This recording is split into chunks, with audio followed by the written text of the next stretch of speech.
Jadi produk yang saya geluti saat ini adalah batik. Medianya itu di media gerabah. Saya memulai pembuatan batik ini dari tahun 2016 terus sampai sekarang.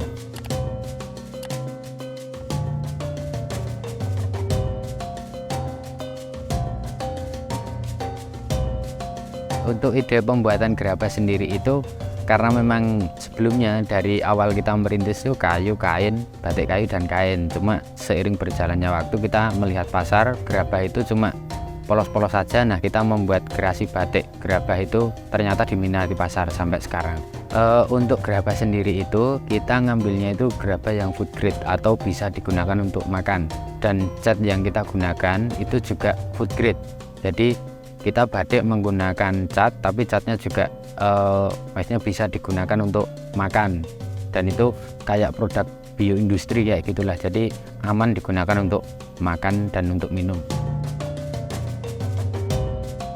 Untuk yang kita produksi sendiri itu memang berbagai macam bentuk gerabah, tapi yang paling diminati pasar itu adalah bentuk-bentuk poci kayak gini dan motif-motif yang alam. Jadi kita ngambil dari motif-motif alam, apa sih yang ada di sekitar kita, nah itu kita ambil, kita jadikan motif. Sering juga kita bikin motif khas Gunung Kidul, motif walang kayak gitu untuk souvenir-souvenir. Kita juga bikin souvenir untuk pernikahan, untuk acara seperti itu. Nah, kita juga bikin motif custom, jadi custom by order kita juga melayani.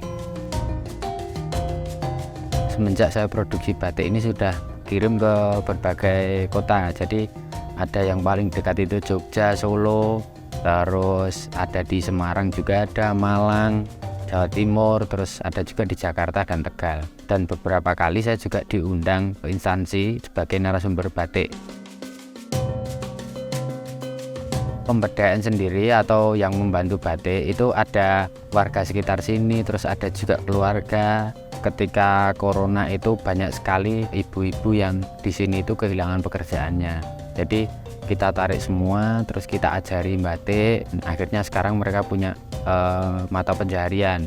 Harapan kita juga nanti yang anak-anak muda itu ini bisa meneruskan apa yang telah dilakukan orang tua dulu, saya. Jadi kalau semisal ada teman yang kesini mau belajar, kita juga mau mengajari membatik seperti itu.